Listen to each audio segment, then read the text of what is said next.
we've got ourselves some news here, so hello, everyone.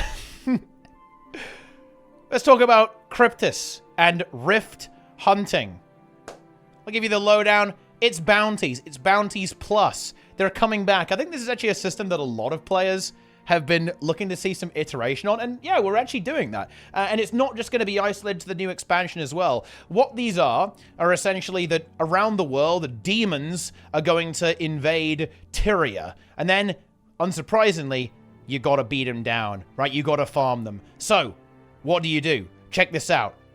When you meet your new allies, the Astral Ward, you join forces and you get access to the Heart of the Obscure, which is a mastery, right? This is part of the mastery with the expansions. A mysterious and powerful ancient artifact and its associated mastery line. Essential components in your quest to hunt and close the rifts. While the story continues on from there, rift hunting will become a permanent option for on-demand open world content. So this is actually going to be...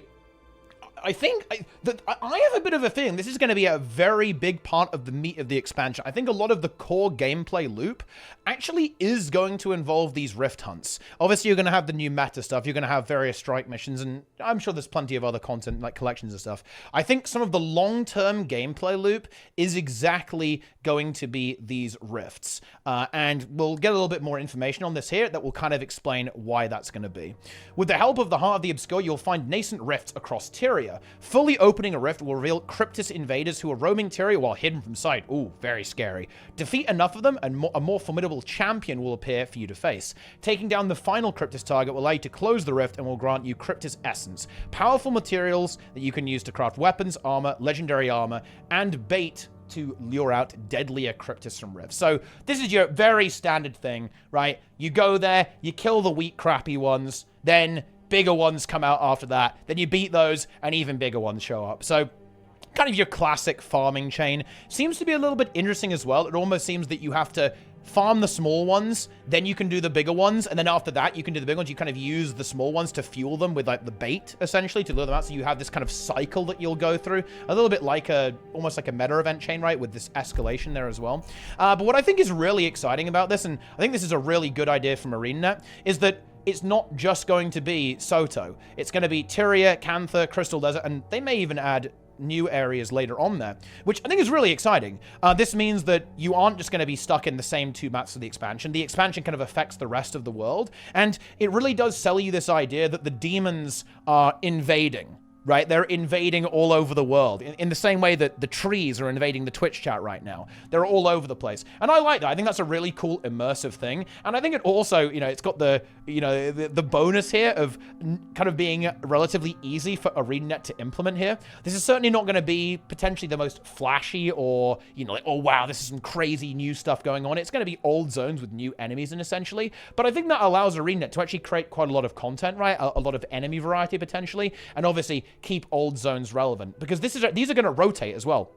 You'll see here that the maps will actually change where these rifts are going to materialize, like these cycle on a weekly basis. I think that's a pretty cool idea. I like the idea of you kind of moving around the world and how that might interact with some of the other events. I think this will be a great opportunity, by the way, for ArenaNet to actually update some old events in the core game, or maybe Path of Fire as well. Make them more rewarding, make them a little bit more interesting so that players are kind of drawn to those maps and then try all of that content to keep that variety up there. Something that's actually overall is pretty exciting, to be honest. This could be a good system.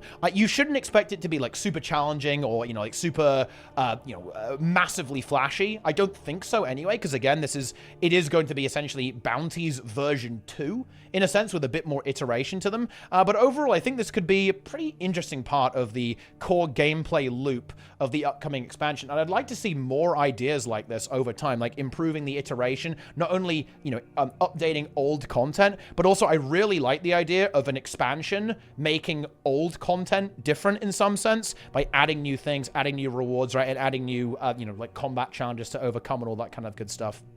So I think that actually sounds very, sounds like a good system, right? You know, it sounds like a very solid system overall. I think what's really interesting here regarding this statement, and this is almost like a little bit of a hint, I feel like, actually. Notice that they say legendary armor here.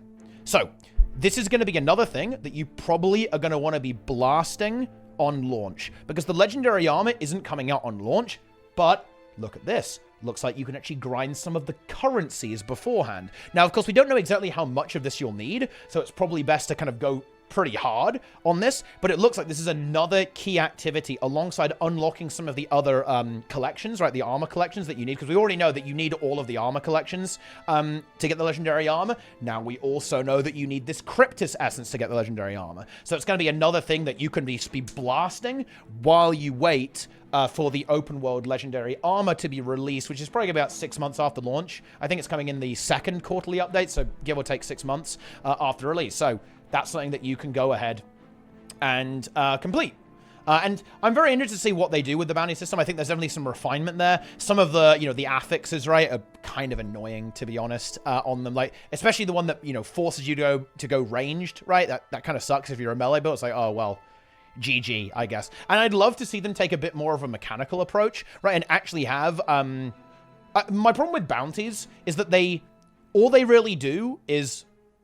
well, nothing, to be honest. They're a bit of an HP sponge a lot of the time with no real mechanics. I would love to see them if they actually did take them in a bit more of a mechanical direction. So, maybe you add spread mechanics. Maybe you add green circles. Obviously, nowhere near to the punishment of raids or strike missions. But I think it would be really cool if we did actually introduce some of these kind of telegraphs, some of these attacks, and some of these even mechanical puzzles, like, that you have to solve as a group in the open world as well. To be honest, that's a little bit copium. I don't think that's going to happen. I think they are going to be probably pretty basic in terms of what they do. They'll have a few attacks, right? And like some things that you might have to watch out for and dodge and so on. Maybe they steal your boons. Maybe they have boons, right? All that kind of stuff. But I think that there's some potential there, seeing as we are going into a new system here as well. And also, what's interesting about this, and this is very clever, by the way, I do think ArenaNet made a really good decision here. Check this out.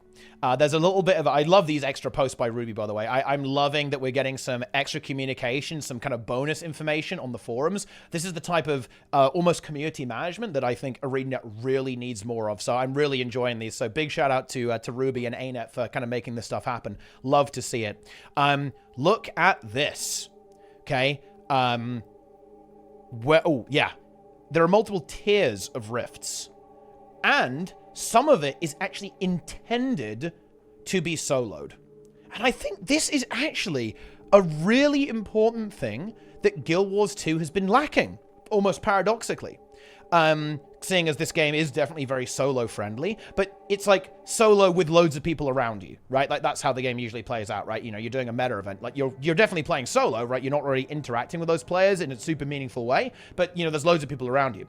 Whereas they're ultimately group activities, kind of, right? In a sense, they're group and solo at the same time. But look at this. This is actually intended to have that solo experience, which ultimately a lot of MMO players look for. That might sound a little bit weird, and you can scoff at that, but you shouldn't, because people can play games however they want.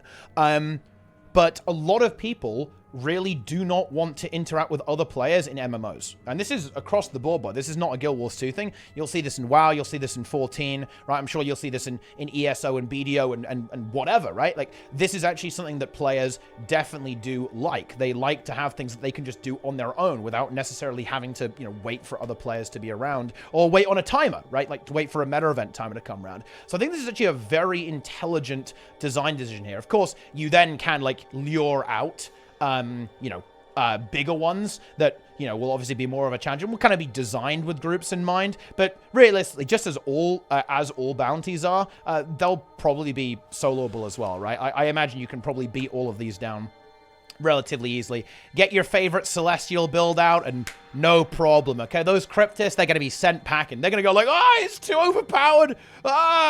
Yeah, they're not going to have a good time, okay? Like the terrifying demonic invaders, they are no match for our beautiful boons. Our boon uptime, our Celestial gear, they got no hope. Right, okay, they're going to be sent packing back into the mists or back into the cosmos or whatever they're doing, right?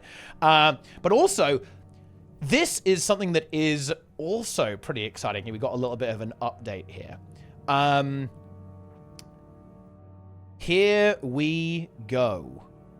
What's interesting is that the hardest tier of Rift is not releasing on launch. This is actually going to be a system that will be iterated upon a little bit later on. In a future update, you'll be able to progress to even deadlier hunts designed for larger groups of players. And you might be thinking here, let's think about this. And because, I even talked about this a little bit earlier on stream, but I think I've got a good perspective on this now. You might be thinking, okay, so it's kind of releasing unfinished. But I think this is actually us on Guild Wars 2 brain, actually. This is like, Guild Wars 2 brain, right?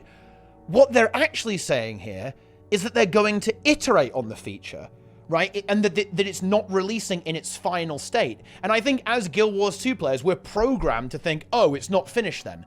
But that's not how any other game works. Every other game always releases quote-unquote unfinished. And then they add more things later. And this is a really key part of the Secrets of the Obscure expansion model, is that it is going to be highly iterative. They're going to keep adding features as the kind of year goes by while we go into the next expansion. And this is no different. And this means that these systems are going to continue to evolve and be improved and maybe even responsive to feedback.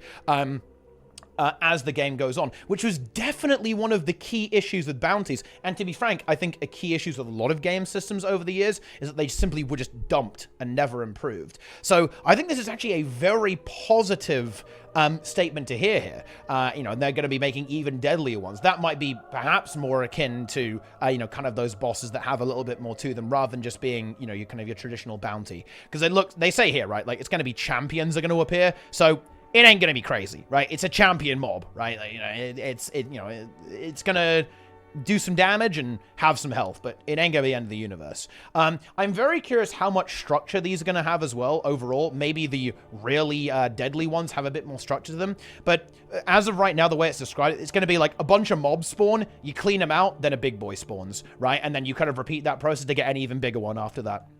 I'd be really interested if there was actually some variety in how the events worked. And maybe you even have a little bit of an event structure there. So you have to, complete various tasks, right? And it's a little bit more like a mini meta event in some sense. I think that could actually be really cool, especially seeing as it's all over the world. So, there might be some different interactions with the various terrain and other like native events that happen to be going on at the same time. But yeah, pretty cool. If you ask me. Pretty exciting stuff. Yeah, look at this. And they kind of talk about this here.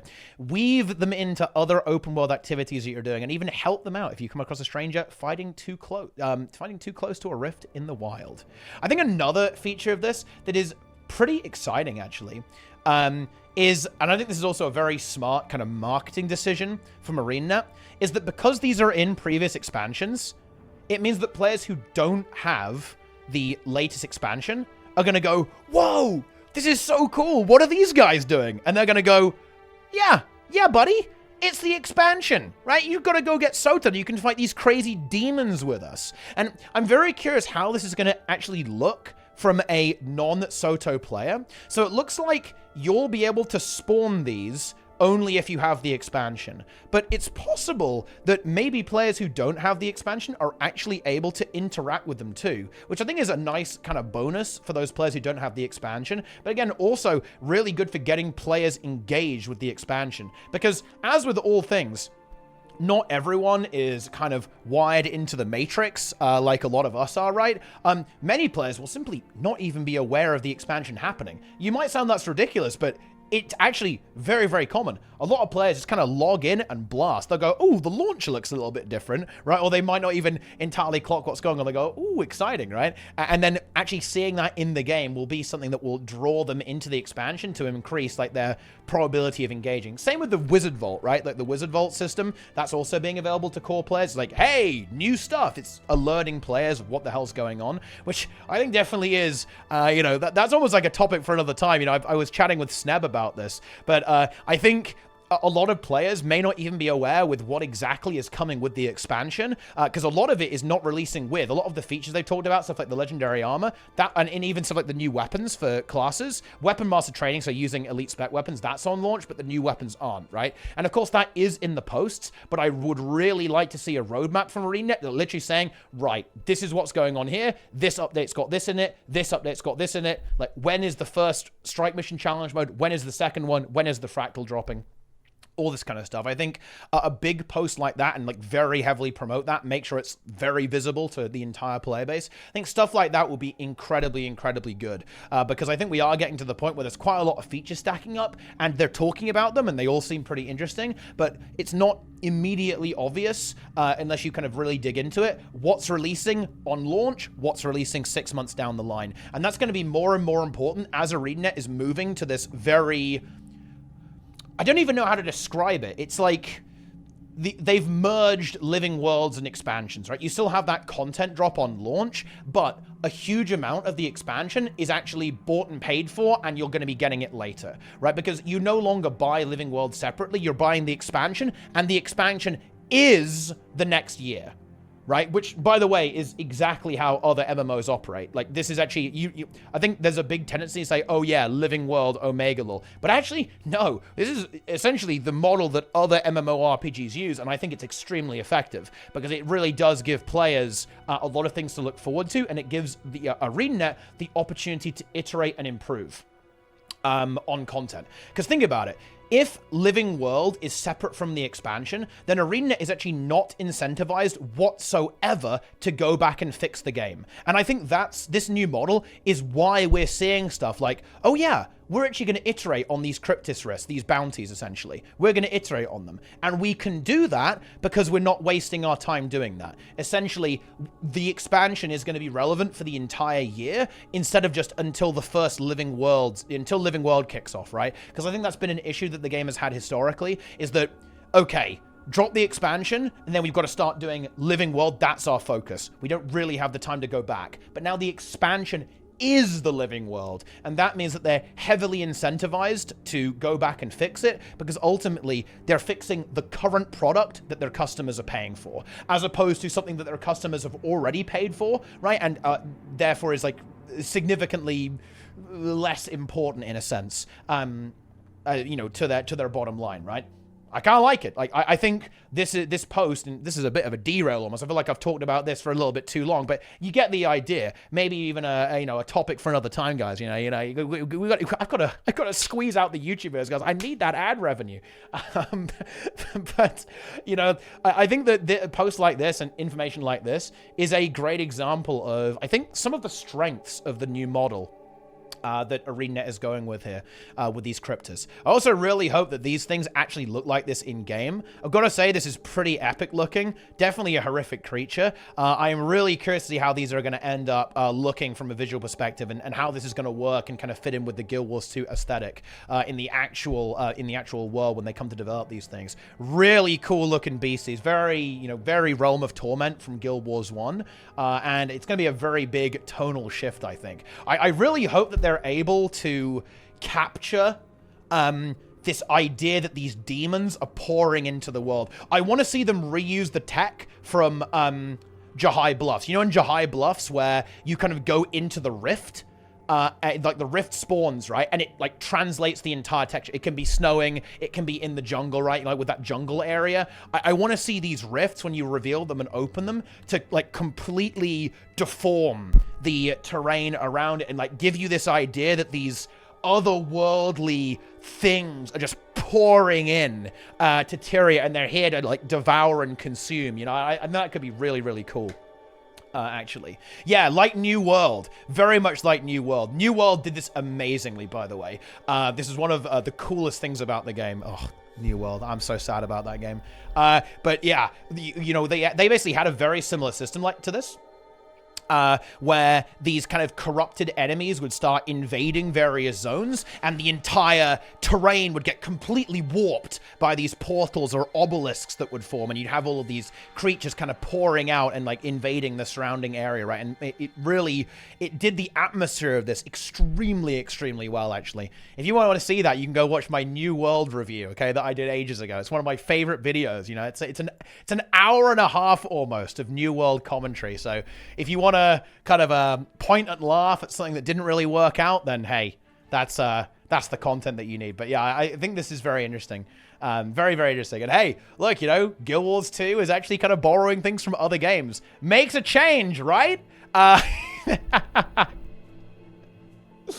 You love to see it. You absolutely love to see it. But yeah, that's about it.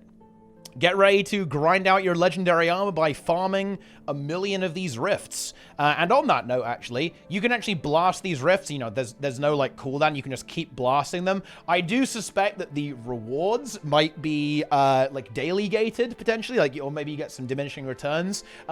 Maybe that's me being really pessimistic, but I do think that again, almost all rewards in Guild Wars 2 are essentially locked behind some kind of time gate. That's the nature of the game.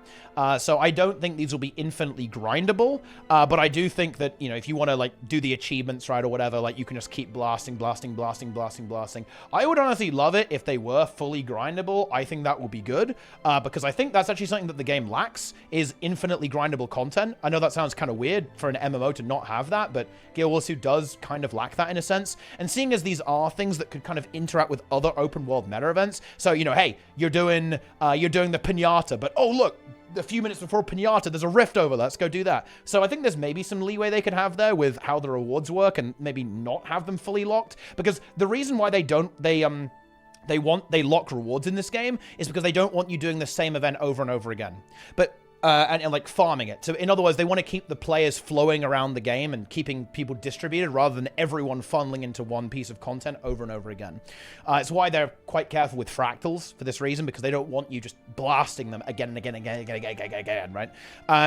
But with this, because they do spawn all over the place and they kind of inherently make you teleport around, yeah, you know, Maybe I am being too pessimistic, actually. You know, my initial thought was, oh, yeah, it will be daily capped. Maybe it won't. Maybe they'll kind of, you know, talk about that down the line. They didn't specifically say that the rewards are unlimited here, and I think that's kind of a notable absence that they didn't say that here. But who knows? Maybe this is actually going to be something that you can just kind of blast as hard as you want. That's definitely possible. It is definitely possible in that regard. But yeah, there you go. Just like the forum post says here, share your feedback on this system. Are you excited about this? Do you think this is going to be good? Do you think that, are you ready for the return of bounties? I don't know. You guys tell me. Let me know what you think. Leave a comment. Like the video. Subscribe. Go and watch on Twitch so you can see this early. Think about it. If you're a Twitch follower, you basically get early access to a lot of the YouTube stuff. You know, you could be one of the elite. Gets to hear about my opinions before everyone else. I mean, look. That's got to be worth it, right? But anyway, that's it for me. Hope you enjoyed it, gamers. Yeah, follow me on Twitter, or the website formerly known as Twitter, I guess. Unlucky on that. You can be an XDD tree. It's possible, guys. Yeah, ring the bell for notifications. Dink donk yourself whenever a video drops. And that's it. I'm out of here. Boom.